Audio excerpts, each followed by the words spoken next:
O programa a seguir foi aprovado e liberado pela censura espiritual para exibição neste horário. Censura livre. Entremos então no momento da palavra, na reunião do cordão. E agora, momento da palavra, na reunião do cordão.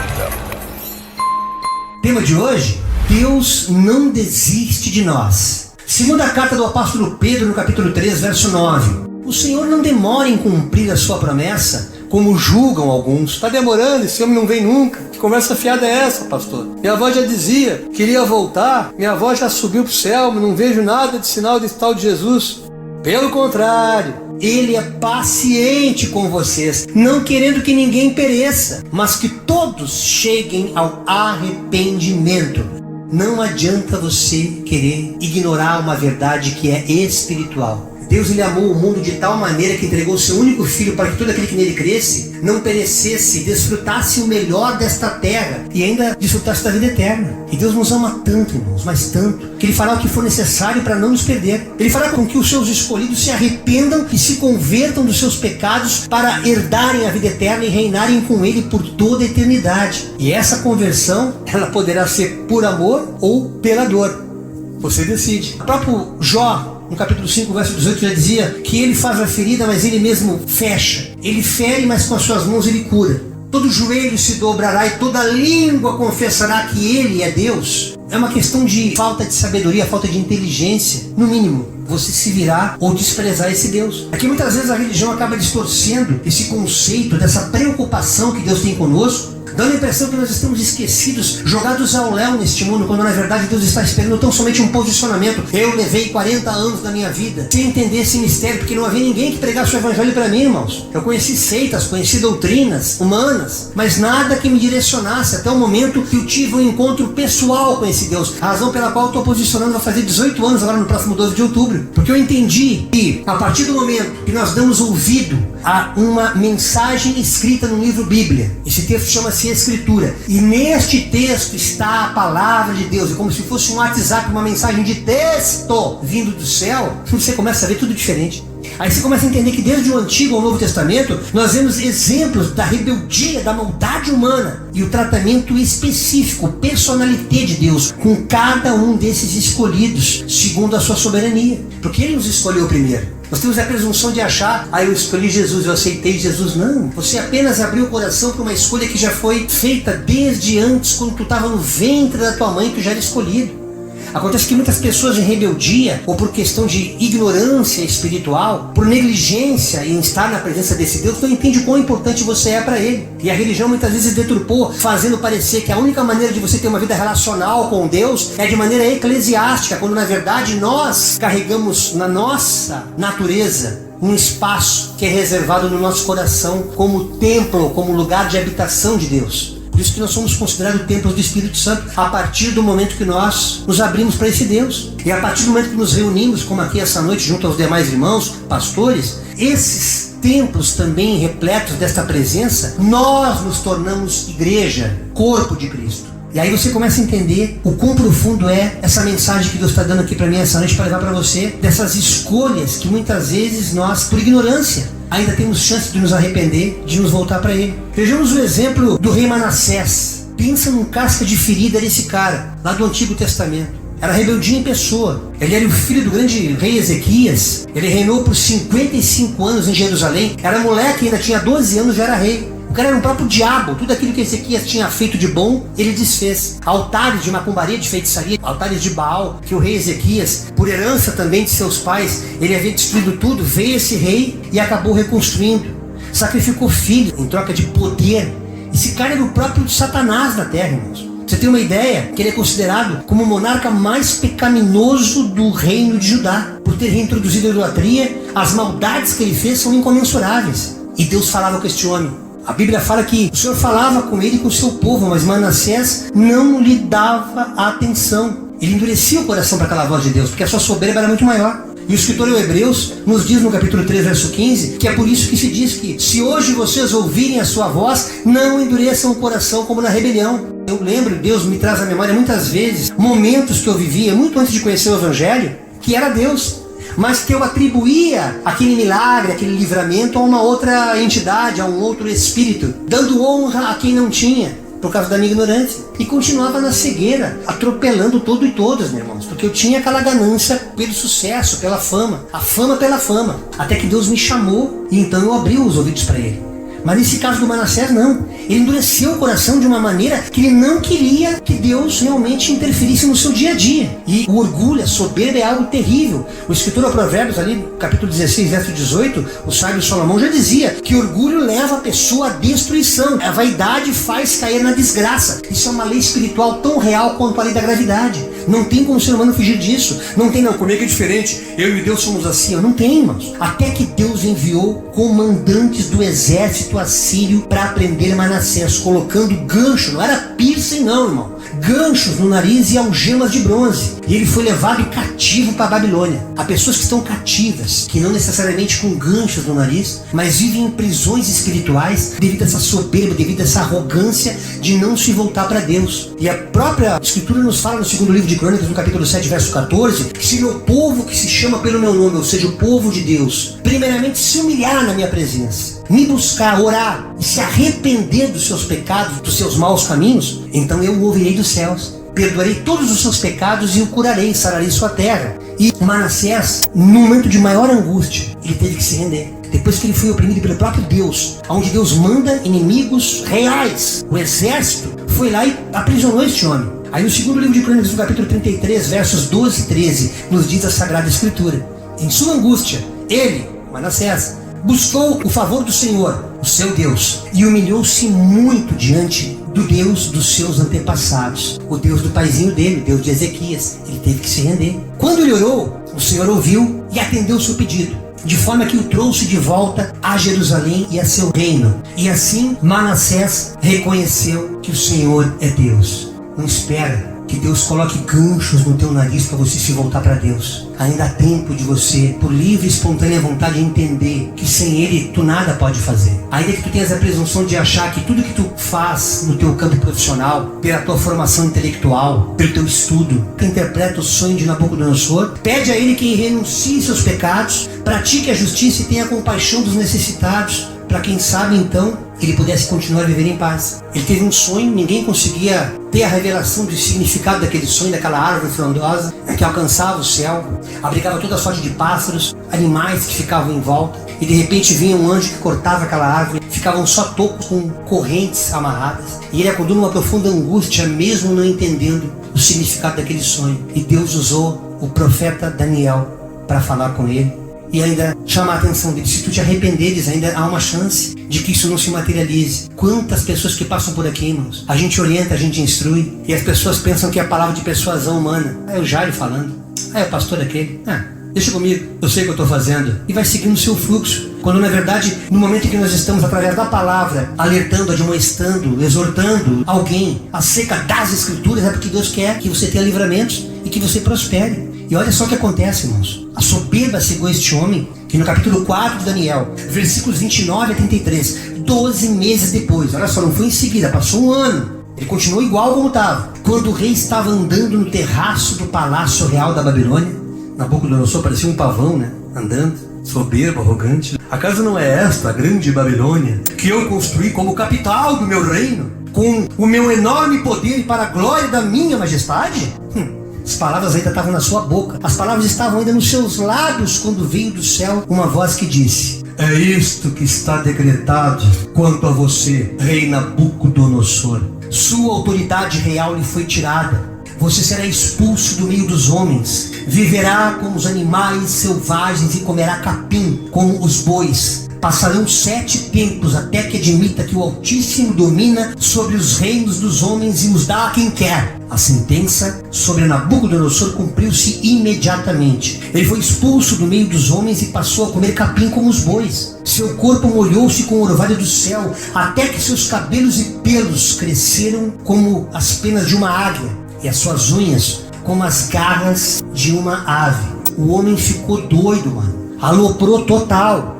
Como se diz na gíria, saiu da casinha e ficou como um animal pastando. Há pessoas que não adianta você estar orientando e está tentando impedi-las de elas pastarem como este homem, literalmente pastor. Mas a dureza, a soberba, a arrogância não as permite se render para esse Deus. Essa forma que esses irmãos vivem aí. Igreja também não vou. Não aguento aquele negócio, aquela petiçança de dinheiro. Esses aí até não pedem nada, mas não tem igreja, não tem templo, não tem placa. É na casa do pastor. E que sentido tem esse encontro deles? Não quero saber de Deus. Estou bem assim, não estou roubando, não estou matando, não estou traindo. Vou continuar minha vidinha. E Deus chamando. E Deus tentando gerar uma consciência de evangelho. E a pessoa andando e tropeçando. Ganha 10, perde 9. Daqui a pouco ganha aqueles 9, perde tudo. Dá um passo, volta 3. Fica ciscando que nem uma roda de hamster. Eu sempre costumo usar essa simbologia, aquela falsa sensação de estar andando para frente, mas andando em círculo, não saindo do lugar. Assim como aquele povo de Israel que ficou pelejando no deserto 40 anos, 400 anos de escravos. Gente, é coisa terrível quando a soberba domina a mente da pessoa. Mas aí quando chega o momento, alguns aprendem. Tem muitos que não são tão horríveis quanto Manassés ou Nabucodonosores, mas tem essa soberba, essa presunção de não se arrepender. Ele, graças a Deus, brotou uma luz. Tanto que no versículo 34 e 37, do mesmo capítulo 4 de Daniel, Nabucodonosor se humilhou, reconheceu que o domínio de Deus é eterno, voltou a ter entendimento e que Deus tem poder para humilhar todo aquele que é soberbo. Aí ele ficou numa boa. Começou a promulgar a palavra de Deus depois, já no fim do seu reinado. E Deus, obviamente, o tem hoje no seu reino, irmãos. Há muitos que você diz assim, esse aí não vai para o céu, esse aí já está certo no inferno. Nunca diga isso, você não sabe. A Bíblia já pegou muitas vezes fariseus na própria palavra, quando o próprio Jesus os confrontava. Prostitutas, meretrizes, vos anteciparão, vos precederão no reino dos céus. Não brinca não, Deus conhece o coração do homem como ninguém, como nem ele mesmo conhece a si mesmo. Então somente busque esse Deus e você vai perceber que, ainda que você não tenha essa compreensão do que é servir esse Deus, mas você tem consciência de que Ele te quer, que Ele quer estabelecer uma relação contigo, não só no bem bom, mas nos dias difíceis também, para que você entenda que você não está só nessa terra e que a tua existência aqui não é obra do acaso. Ele quer que você confie. Outro personagem bíblico que na humilhação encontrou o favor de Deus foi o obediente rei Ezequias, o rei que confiou no Senhor, um dos reis mais benquistos da Bíblia. Deus usou o profeta Isaías para enviar uma mensagem ao rei Ezequias, dizendo que Deus havia ouvido as suas orações a respeito das ameaças que o rei Senaqueribe, pensa num tranqueira, que era o rei da Síria, que havia conquistado vários povos ali próximos. Ele quis intimidar Ezequias, dizendo que ia tomar o reino de Ezequias. Ele orou a Deus. Deus havia escutado a tua oração, rei Ezequias. Fica tranquilo, eu estou na frente desse negócio. Não te apavora, não é como ele está dizendo, não é como ele está pensando. Eu vou mostrar para ele que eu sou Deus. Irmãos, quando o anjo do Senhor desceu, matou 185 mil homens no acampamento assírio. E Senaqueribe teve que abrir, teve que sair fora, ele teve que fugir. Porque ele não entendeu como é que os caras se mataram entre si. É como se ele olhasse para o cara que estava do lado e visse como o próprio inimigo. É isso que Deus faz. Esses inimigos que muitas vezes se levantam contra a igreja, contra os teus, Deus coloca confusão no meio deles para que eles se matem e vejam que Deus é na minha e na tua vida. Não te preocupe. E o mesmo profeta Isaías, no capítulo 37, versos 28 e 29, ele fala, confirmando o que ele faria com Senaqueribe. Eu, porém, sei onde você está quando sai e quando retorna. Ele sabia todos os passos de Senaqueribe. E como você se enfurece contra mim? Sim, contra mim você se enfurece. O seu atrevimento chegou aos meus ouvidos, disse Deus, no recadinho que Isaías deu para Ezequias. Por isso porei o meu anzol em seu nariz e o meu freio em sua boca e o farei voltar pelo caminho por onde veio. Foi assim que Deus livrou Israel do ataque assírio. Deus ele coloca anzóis muitas vezes para oprimir e destruir inimigos, mas também no seu povo, para chamá-lo para si, fazendo a ferida, para que pelo menos através da dor você se volte para ele e reconheça que sem ele você não pode absolutamente nada nessa existência. Mais tarde, Ezequias teve uma doença muito grave, uma doença incurável, e novamente ele recebe a visita de Isaías. Antes foi uma mensagem que Isaías enviou, agora ele recebe a visita de Isaías com um recado de Deus para colocar sua casa em ordem, que ele ia morrer. Você imagina só, irmão, você está doente, esperando vir o irmão orar por ti, por cura. Aí chega aquele irmão, cheio do Espírito Santo, Isaías era, alabria súbia como da cenebra, eis que te diz o Senhor, varão, tu vai morrer, bota tua casa em ordem. E Ezequias sabia que ele era um profeta. Tudo que Isaías falava, profeta messiânico, ele previu a vinda do Cristo 700 anos antes. Só tu lê Isaías 53, tu vai ver que ele descreve como se estivesse vendo a vinda e o quanto Jesus ia aparecer nessa terra. Ele sabia que era Isaías. E o texto é maravilhoso, irmãos. Eu refletia, eu me alegrava nessa palavra, que às vezes a gente lê e não entende. Às vezes eu falo para irmãos assim: lê essa palavra, irmão. Ah, essa palavra eu já conheço, pastor. Não, tu não conhece essa palavra, tu conhece uma versão dela. Hoje eu tive um outro entendimento. Eu parei para meditar nessa palavra e o texto nos diz que ele vira o rosto para a parede e chora amargamente.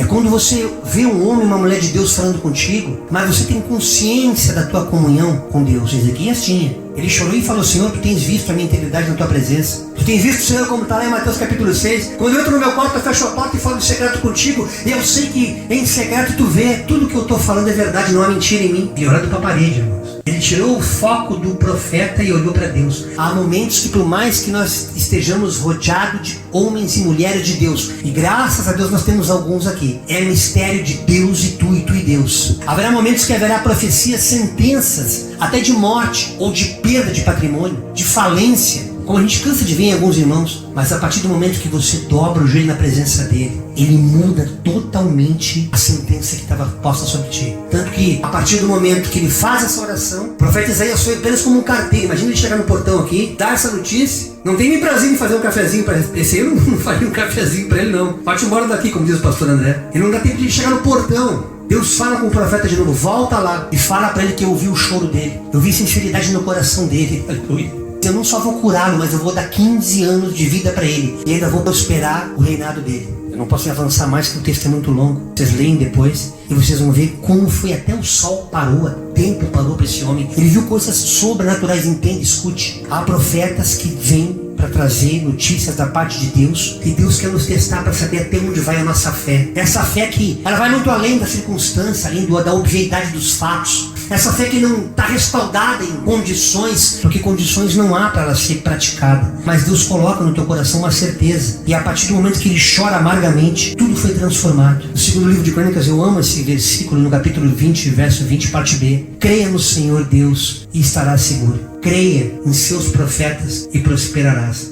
Quando nós somos boca de profeta, quando nós entregamos uma mensagem da parte de Deus, se aquilo for para tua edificação, aceita, retém no teu coração. Se for uma admoestação, olha, corrige, faz assim, faz assado, aceita, porque ela está respaldada, aleluia, pela Escritura. Ela está respaldada pela palavra, para que haja transformação não apenas na tua circunstância. A circunstância é apenas uma circunstância. A circunstância é uma fenomenologia criada pelo próprio Deus, para que através dela o teu caráter seja transformado e moldado. Através dessa moldagem, tu viverás o impossível na presença dele, para que todos possam ver que só o Senhor é Deus na tua vida. Mas enquanto essa profecia causa destruição, vai para os pés do Senhor. Vai. Ele pode mudar o teu cativeiro a partir do momento que você abre o teu coração, chora aos pés dele. Muitas vezes, irmãos, eu não teria condições de parar para contar aqui. Teria que fazer 3, 4, 5 vídeos só falando disso. Não chegou o tempo ainda. Eu quero contar testemunho e não testemunhos, porque ainda estamos em alguns processos que Deus tem trabalhado na nossa vida, mas nós temos nos colocado na aflição, debaixo da guerra espiritual, assistindo o trabalhar de Deus, sendo testemunha da sua misericórdia. No Novo Testamento, a Bíblia fala, lá em João 16:33, que neste mundo nós teremos aflições, mas que nós devemos ter um bom ânimo. Só que ele fala que no mundo tereis aflições, não sereis aflições. Tem gente que é aflição na vida do outro. Tem gente que está sempre sendo a unha encravada. Tem gente que não consegue entender que o propósito do Evangelho é transformar tanto aquele que está emitindo a mensagem como a minha vida aqui essa noite, quanto você que está recebendo. Por isso que Deus enviou aquele profeta João Batista, lá em Mateus 3, no versículos 1 e 2. Naqueles dias surgiu João Batista pregando no deserto da Judéia, e ele dizia: arrependam-se, porque o reino dos céus está próximo. Da mesma forma, Pedro, depois da cura do paralítico na porta do templo, disse aos israelitas, lá em Atos dos Apóstolos, no capítulo 3, versos 19 e 20, arrependam-se, pois, e voltem-se para Deus, para que os seus pecados sejam cancelados. Olha que coisa tremenda, irmãos. É como chegar numa ficha policial, não tem mais condenação, não tem mais acusação.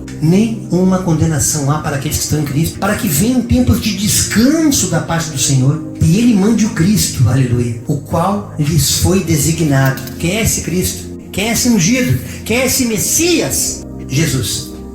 Você vai entrar num descanso que você não vai entender. Você vai viver o que nós estamos vivendo hoje. Eu não estou mais naquela loucura dos shows, aquela loucura de ter que tocar música em novela, botar música em CD. Será que o fulano vai gravar minha música? Será que o barzinho tal vai ligar? Será que isso, será que aquilo? Sempre confiando no homem, sempre confiando na circunstância. E Deus fala assim, ó, pá! para, chega, agora eu vou te ensinar a depender de mim. E Deus restaura totalmente a minha vida, irmãos, porque Ele não desistiu de mim também. Ele estava sempre ali, exatamente como tantos na Bíblia que a gente está lendo aqui hoje. Como no caso do apóstolo Paulo, conhecido em hebraico como Saulo, que significa o implorado, o desejado, aquele que foi conseguido por meio de orações. Esse é o significado hebraico do nome Saulo. Entendamos que aqui que Saulo e Paulo era a mesma coisa, tá, irmão? Não quer dizer que porque ele virou o apóstolo Paulo deixou de ser Saulo. Ele era Saulo igual. É que ele adotou esse nome romano, que significa o menor da minha casa. É mais ou menos como tem hoje, né? Na minha família tem lá meu saudoso tio que chamava Salvador, e o filho dele também, Salvador, chama-se Júnior. Era mais ou menos esse o significado de Paulo. E ele adotou nas suas viagens e tal. Meu nome é Paulo,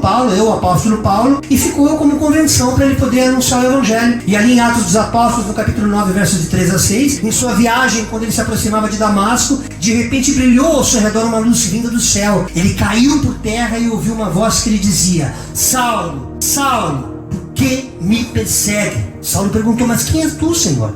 Ele respondeu: eu sou Jesus a quem você persegue. Duro é para ti recalcitrar contra os aguilhões. Levante-se, entre na cidade. Alguém lhe dirá o que você deve fazer. E é tremendo que essa versão, estudando as escrituras, irmãos, eu não consigo ver em outro texto a não ser na Almeida Corrigida. Duro é para ti recalcitrar contra os aguilhões. Que no mundo antigo o aguilhão era aquela vara apontada, afiada para cutucar boi sempre que se recusava a puxar o arado. E a palavra recalcitrar demonstra uma resistência à obediência. Por isso precisava de aguilhão. E Saulo havia resistido ao aguilhão de Deus por algum tempo, mas finalmente em sua viagem para Damasco, por meio de um encontro miraculoso com Jesus ressuscitado, ele decidiu parar de lutar. Eu sempre digo e comentava com irmãos essa semana: enquanto cada um de nós não tiver um encontro real com Jesus, não entenderá a palavra contida na Escritura. Ele só vai ter uma religião. Ele vai até achar bonita, vai, que palavra legal, isso aí que me tocou, ai, me arrepiou. Vai ter só emoção. Só vai ficar no campo do emocionalismo, como aliás muitos cultos evangélicos que a gente vê por aí. Acabou o culto, acabou a emoção, voltou para aquela vida miserável, sem arrependimento e portanto sem transformação. Mas aqui não, aqui próprio Jesus se apresentou para ele e ele parou de lutar. Duro é recalcitrar, duro é tu bater de frente comigo, duro é cair de cabeça na espada, duro é dar cabeçada na rocha. É burrice, Paulo. Para com isso. E muita gente chama juízo sobre si por recalcitrar contra o aguilhão. Não esqueça que na presença de Jesus, irmãos, todos os pensamentos são manifestos. O profeta Simeão disse a Maria que aquele menino estava destinado ao levantamento de uns e ruína de outros em Israel. Porque Jesus não foi batizado no templo, ele foi batizado no Rio Jordão já adulto. Por isso que nós do Ministério Cristão Cordão de Três Dobras não batizamos crianças. Porque a criança não tem como se arrepender, porque ela não consegue discernir nem o que é a mão direita e a mão esquerda. O batismo é um arrependimento. Como é que eu posso me arrepender de uma consciência que não está instalada em mim ainda? Então o que nós fazemos é apresentar crianças. E Jesus, seguindo a prática judaica, ele foi apresentado no templo e ali apareceu o profeta Simeão, que ele chegou e disse: agora eu posso descansar em paz, porque os meus olhos viram o Rei da Glória. Só que tem uma coisa, ele falou para Maria e o bicho pegou nessa palavra. Essa palavra que rasgou a Maria no meio. Lucas 2, 34, 35. E Simeão os abençoou e disse a Maria, a mãe de Jesus: eis que este menino está destinado tanto para a ruína quanto para o levantamento de muitos, e para ser alvo de contradição, para que se manifestem os pensamentos ocultos de muitos corações. É por isso que nas famílias tem essa resistência do evangelho. Para alguns é contradição. Para uns é cheiro de vida para vida. Para outros é cheiro de morte para morte. Enquanto você não entender que Jesus é luz, que Jesus é vida, que Jesus é ressurreição, que Jesus é o único portal capaz de nos ligar ao nosso Criador, o único mediador, não tem medianeira, não tem outro caminho. Você vai entender esse mistério a partir do momento que você se rendeu para o Cristo, que encarnado passou a se chamar Jesus. Mas vai ser contradição para aqueles muitos que endurecem o coração para o Evangelho, porque não querem ter um compromisso com Deus, estão vivendo na sua vida de forma absoluta. Eu estou aqui, deixa eu tocar meu barco, não te mete, não te envolve, sai daqui, tu quer aconselhar, a pessoa não aceita e você tem que deixar. A gente vê familiares se arrebentando. Há irmãs que vêm reclamar pra gente assim: pastor, eu tô vendo que vai tomar choque. Vai ter que tomar, irmã, vai ter que tomar. Não adianta. Fica tranquilo que Deus pode até tirar um dedo fora, mas não vai matar não. Ele tem propósito antes, para despertar. Porque Deus ele não desiste de nós, ele está ali, ó. Então o tempo inteiro tentando através da sua palavra, usando a gente, quinzenalmente às quartas-feiras aqui, falando que Deus é bom e o diabo não presta. E nós vamos continuar. O escritor em Hebreus no capítulo 4, verso 12 nos diz: pois a palavra de Deus ela é viva e eficaz, é mais afiada que qualquer espada de 2 gumes. Ela penetra ao ponto de dividir alma e espírito, junta em medulas e julga os pensamentos e intenções do coração. É por isso que muitas vezes as pessoas se escandalizam com a gente. Como alguns irmãos falam assim: o pastor é evidente. Não, essa palavra aqui está na minha vida, irmão. Às vezes tu está olhando para a cara da pessoa, tu não está vendo ela, está vendo a alma dela. Isso é um dom disponível para a igreja, através do Espírito Santo. Está disponível para você, basta você pedir, ele vai dar. E isso muitas vezes acaba repelindo ao invés de aproximar, acaba assustando ao invés de pacificar, porque a pessoa não quer largar aquela prática e não quer ter uma comunhão com Deus, como aconteceu com Caim, que ele foi dar uma oferta totalmente sem vontade, feita nas coxas, como a gente fala na gíria, e ficou furioso que Deus tinha recebido a oferta de Abel e não aceitou a dele, a ponto de seu semblante ter descaído na hora. E lá em Gênesis, no capítulo 4, verso 7, o próprio Deus falou para ele: se você fizer o bem, Caim, se você fizer o bem, não será aceito? Mas se não fizer, saiba que o pecado o ameaça a porta. Ele deseja conquistá-lo, mas você deve dominá-lo.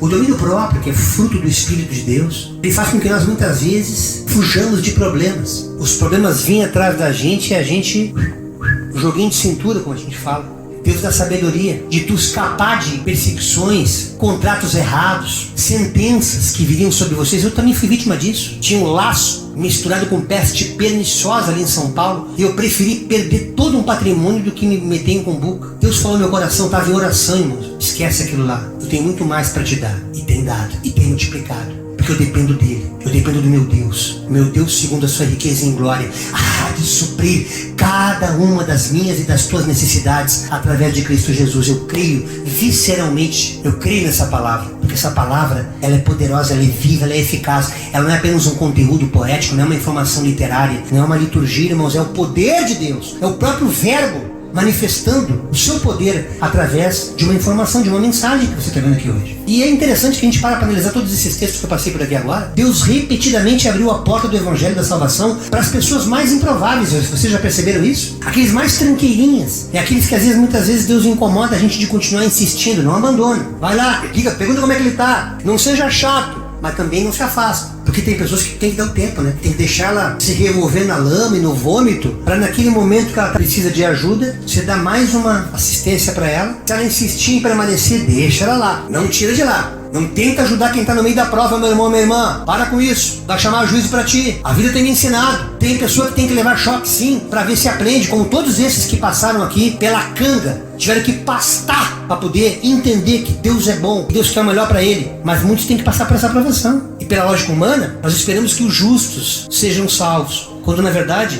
assim como um doente precisa de médico, o pecador precisa da salvação. E é por isso que nós estamos aqui pregando o Evangelho. Em Efésios 3:1, o apóstolo Paulo, com todas as perseguições que ele passou, como Paulo e Silas na cadeia, em Atos, mesmo presos, eles não se sentiam prisioneiros de homens, mas prisioneiros de Cristo, que é como nós nos sentimos hoje. Cada vez que eu estou aqui preparando um esboço, que eu poderia estar fazendo outras coisas, junto com a família, às vezes viajando com a esposa, às vezes tem convites para vir, não dá, eu preciso preparar a pregação, porque quarta-feira Deus quer que eu traga uma mensagem para os irmãos. Ainda que 99,999% daqueles os quais a gente compartilha essa mensagem não vão assistir, não tem problema, porque Deus já falou comigo através da sua palavra. Toda vez que tu fizer alguma coisa, faça como quem faz para mim, não para o homem. Não espera nada do homem, mas através da tua palavra, muitos ainda serão alcançados, mesmo quando tu não estiveres mais aqui. Quando Deus fala isso para ti, tu descansa. Eu tenho dó daqueles que não dão valor para isso. Eu tenho pena, literalmente, daqueles que ignoram, que desprezam. Inclusive irmãos que caminham conosco, que por ignorância, por soberba, por arrogância, por presunção, não procuram acompanhar esse conhecimento que é para poucos. Que está contido sim dentro do livro Bíblia, mas que as pessoas não querem garimpar para trazer à luz o oculto e o escondido. Mas elas não querem. Mesmo Deus falando com elas endurece o coração. Deus fala de tudo para que nós o desejemos. Assim como para aquele carcereiro, que lá no livro de Atos, ele foi obrigado a aprisionar Paulo e Silas, que estavam pregando Jesus, não podia pregar o evangelho naquele momento. E naquela cadeia, aquele Paulo começou a glorificar a plenos pulmões e deu um terremoto tremendo lá dentro, irmãos. E aquele carcereiro, achando que ele tinha fugido, calma que eu estou por aqui, não vou fugir não. Ele achou aquilo muito anormal. E ali aquele carcereiro se rendeu para aquele Jesus e perguntou a Paulo que Deus fará de tudo para que o desejemos, mas ele perguntou: Senhor, o que eu devo fazer para ser salvo? Ele deixou de ser apenas o carcereiro que guardava prisioneiros. Ele viu o sobrenatural. Ele não queria nem saber se aqueles de cima iam punir ele. O que eu tenho que fazer para ter esse Deus? Porque esse terremoto aqui não é humano, não é natural. O que eu tenho que fazer? Deus provocará terremotos em nossa vida. Provocará abalos sísmicos, enchentes, escassez, para que nós aprendamos a depender única e exclusivamente dele.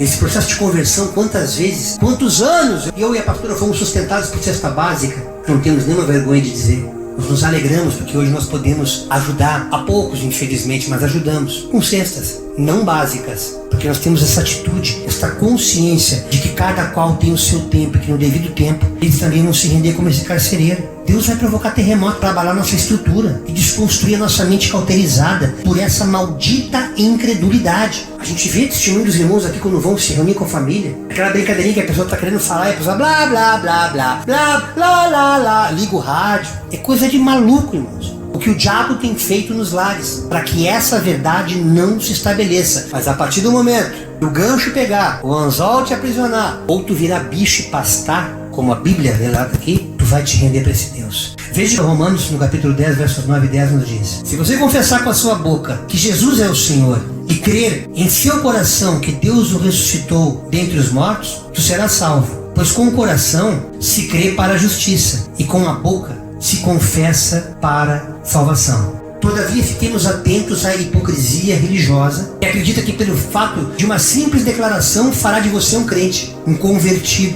quando na verdade nós começamos pelo arrependimento e na sequência desse arrependimento vem aquela necessidade de testemunhar publicamente o que Deus fez na tua vida, que é o processo do batismo. Aí então nós nos respaldamos. Olha como a Escritura se cumpre na vida daquele que abre o coração para Deus e tu nem percebe, tu vai sendo levado. Não é o Zeca Pagodinho, deixa a vida me levar, não. Deixa o Espírito Santo me levar, deixa Jesus me levar, aleluia. Deixa o Evangelho me levar. Aí tu vai entender o que está lá em Marcos 16:16. Quem crer, abriu o coração, confessou com a boca que Jesus é Senhor e for batizado, este será salvo. Mas quem não crer será condenado. Palavra de Deus, não é a palavra do pastor Jairo. Porque lá em Romanos 14:11, o próprio Deus disse na boca de Paulo: por mim mesmo, diz o Senhor, eu jurei que diante de mim todo joelho se dobrará, toda língua confessará que eu sou Deus. Que esse cara sou eu, esse cara é Deus, é Jesus, não há outro. E quando você começa a entender essa soberania, essa distância praticamente inatingível, exceto pelo poder da oração, que o Espírito Santo com gemidos inexprimíveis leva ao trono de Deus pela mediação do Cristo que está à sua destra, você consegue chegar até Ele e aí você tem a sua vida transformada. Portanto, meus amados irmãos, nessa noite lembremos, a igreja de Filipenses iniciou-se com uma mulher. A gente vê muitas irmãs aqui focadas no trabalho do cordão. Uma mulher em sua casa, a Lídia abriu a casa dela para receber Deus, receber o Evangelho. E depois o carcereiro. Seguindo as Escrituras, você vai perceber que ele levou Paulo para cuidar das suas feridas. Depois acabaram tendo que soltar, porque ele tinha dupla cidadania, ele também tinha cidadania romana. Os caras, tipo assim, deram um cala a boca dele, vai-te embora daqui, não quero fazer mal para ti, mas não fala nada que a gente te aprisionou, depois de ter torturado Paulo. Mas tinham pro quê daquela tortura, para que aquele carcereiro e sua família se salvassem. Diz as Escrituras que todos da família daquele carcereiro, inclusive ele, se batizaram. Todos se voltaram para Deus. Ali nasceu a igreja de Filipos, irmãos, sem nenhuma vinculação com sinagoga. Não era uma célula, tá, irmão? Não era uma filial, não era uma congregação, era uma igreja sólida ali em Filipos. E observemos que os métodos de Deus, no decorrer da história, aos olhos naturais, como aconteceu com esses malucos aí que Deus transformou em gente, depois de ter oprimido a sua carne, tantos corações endurecidos, inclusive como acontece aqui no Cordão. Já passaram por aqui e talvez o trabalho do Ministério Cristão Cordão de Três Dobras, num primeiro momento até pareça infrutífero. Pô, não tem tanta gente, só um pouquinho de gente que quer ouvir. Mas lá em Filipe, daquelas duas famílias filipenses, veio uma igreja que defenderia a verdade e liberalmente sustentaria a pregação do Evangelho através de todo o mundo romano. Façamos a nossa parte para que ao final da jornada, assim como todos aqueles que se arrependeram e que se converteram ao Evangelho de Cristo, também possam dizer que Paulo fala na segunda carta a Timóteo, no capítulo 4, versos de 7 a 8, eu já vou encerrando essa ministração. Combati o bom combate, terminei a corrida, guardei a fé. Agora me está reservada a coroa da justiça que o Senhor, justo juiz, me dará naquele dia, o dia da ressurreição. E não somente a mim, mas também a todos aqueles que amam a sua vinda. Ele não desiste de nós. Ele não desiste de você. Ele tem propósito nessa luta que você está passando. Há um propósito nessa luta que você está arrastando. Entra ano e sai ano, é a mesma pindaíba. Deus quer que você viva novidade de vida, mas Ele quer que você seja uma carta viva, aonde todos olhem para você e reconheçam: na vida desse aí, na vida desta aí, é Deus. Porque não haveria a menor possibilidade de ele estar como está hoje. Deus quer transformar a tua vida. Ele encerra com o Evangelho de João no capítulo 8, verso 36. Portanto, se o Filho Jesus Cristo os libertar, vocês de fato serão livres. Senão, vocês poderão ter até uma religião, vocês poderão até frequentar um lugar de maneira retórica, mas não terão nascido de novo, não terão verdadeiramente se arrependido dos seus maus caminhos, para que Deus possa justificar a tua oração. Que Deus transforme a tua mente a partir desta ministração, para que você possa viver conosco, congregando ou não, mas como irmãos em Cristo, o melhor desta terra. Esta foi a mensagem de consciência, de arrependimento que Deus colocou no meu coração neste dia 16 de agosto do ano de 2023, na reunião do Cordão.